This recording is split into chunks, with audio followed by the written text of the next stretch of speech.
boy, that is interesting now. On the waiver wire, about 6 minutes ago, 6 minutes Slim Shady are on, we had ourselves some news.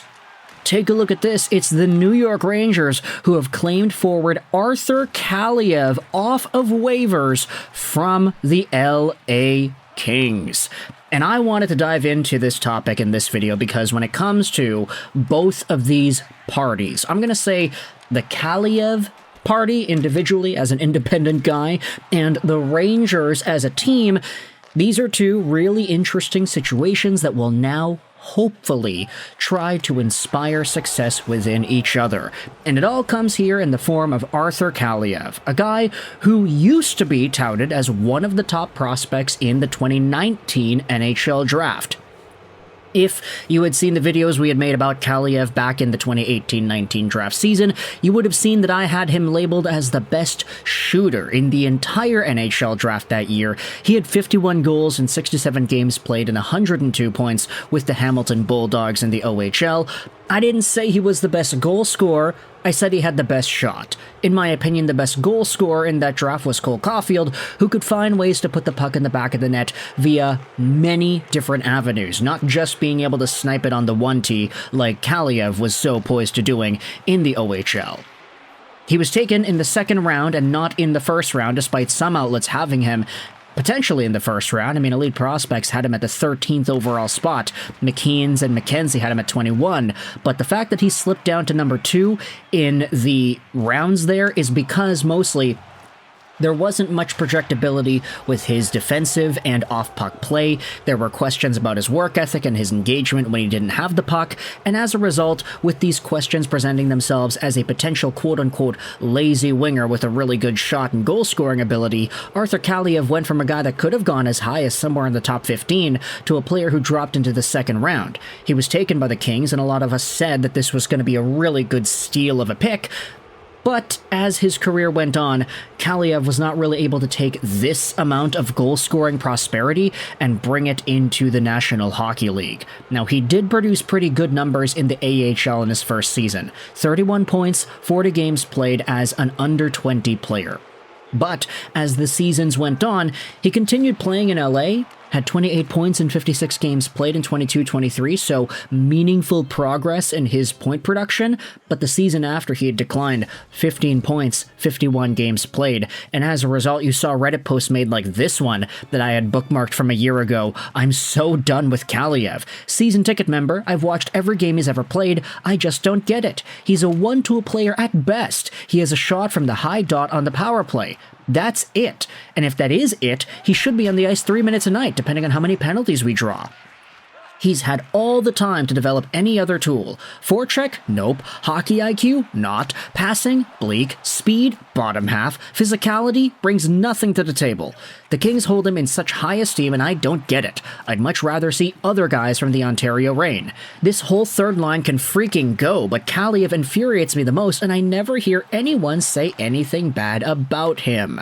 This was from 1 year ago, during the entire Pierre-Luc Dubois drama going on with the LA Kings, but this season, you will note that he only had 5 games played on the year, each of which with the Ontario Reign. He had 2 points, and now he got claimed by New York on waivers. So what gives here? What happened with Arthur Kaliyev, and why did things go this way? Well, there was an article published on Pro Hockey Rumors yesterday by Gabriel Foley that explains everything we need to know about Kaliyev's waiver placement. The Kings placed him on waivers per Sportsnet's Elliot Friedman after sustaining a fractured clavicle in the preseason.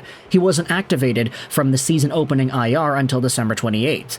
He was assigned to the AHL for a conditioning stint on December 10th and scored 2 points in 5 games with the Reign, but being activated off of the IR returns Kaliyev to waiver eligibility, and the Kings will now attempt to pass his through waivers to return him to the minor leagues.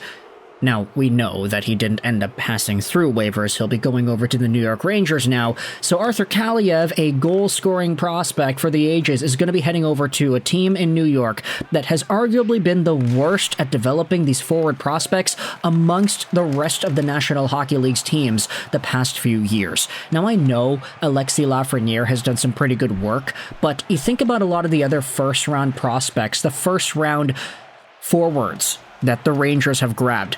I immediately gravitate to Okay, who do you have in 2017? Lias Andersson. Who did you have in 2018? Vitaly Kravtsov. Who did you have in 2019? Capo Kakko. All these guys either disappointed in New York due to developmental faults of their own, or because the Rangers mismanaged their development. 2020 Alexis Lafreniere, okay, he's been looking pretty alright, but still a lot of guys in the Rangers system this season haven't necessarily been all too great. So I do question, if it's Arthur Kaliyev now, where exactly are the Rangers going to go with his development? What kind of role are they going to give this guy? He has a really good one-timer, and that's about it. But honestly, thinking about this, the scouting report, the ideas as to what Kings fans were saying about Kaliyev from last year, when I read this, I kind of just feel, okay, this is like Mika Zibanejad 2.0, except of course Zibi is a center, Kaliyev is more of a winger, but think about it. One-time option on the power play. What else do they bring? Not much. I mean, for Mika Zibanejad, obviously he's been better than Arthur Kaliyev has been. Zibanejad's an NHL guy, but this season, and especially as of the past little while, he has not shown off the skills that he needs to in order to effectively demonstrate that he is one of these NHL guys that can be a top-line center. Mika Zibanejad, when he's not scoring on the power play nowadays, what else does he do? Not much. Arthur Kaliyev, when he's not scoring on the power play, what else does he do? Barely anything at all. So, for Kaliyev, at 23 years old, obviously, I don't want to write him off entirely at this stage of his career, but heading over to the New York Rangers, this is going to be a really interesting developmental opportunity for him heading into the next little while. His contract expires at the end of this season, so if he doesn't really show off well, the Rangers do have the option to let him go to free agency for free, considering they got him for free off of the waiver wire, and then maybe the LA Kings can re-sign him again in the offseason, who really knows. But for Arthur Kaliyev, this definitely hasn't been a guy who's had luck on his side in terms of development from the years in the past heading into this season with the injury. The fact that he needed to go through waivers was more of a formality due to him being in the minors and the Kings wanting to keep him there for developmental purposes, but now he's got an opportunity to head back over to the National Hockey League one more time, and now this is going to be with the New York Rangers of all teams. I'm very intrigued as to where they're going to play this dude. If you head over to Daily Face-Off and the Rangers line combinations, they don't really have many spots open for the taking. I mean, if you wanted to say Adam Edstrom, Jimmy Vesey, these guys and their opportunities are not guaranteed, okay, you could say that. But some of these other guys, I mean, Brodzinski, he's playing top 6 minutes right now. Will Cooley, he's been really good. So I honestly don't want to break that up. Brett Berard scored a pretty good goal earlier in the week, so I don't think they want to immediately take away momentum from him. There are going to be roster adjustments for sure with the Rangers, but I do kind of just question where that's going to go. If you're a Rangers fan, you can let me know your thoughts in the comment section below. How do you feel about Arthur Kaliyev coming over to your squad from the LA Kings? And if you're a Kings fan, how disappointing is it to see Kaliyev get claimed and leave your organization once and for all? Thoughts in the comment section below. I hope you enjoyed this video. And bye.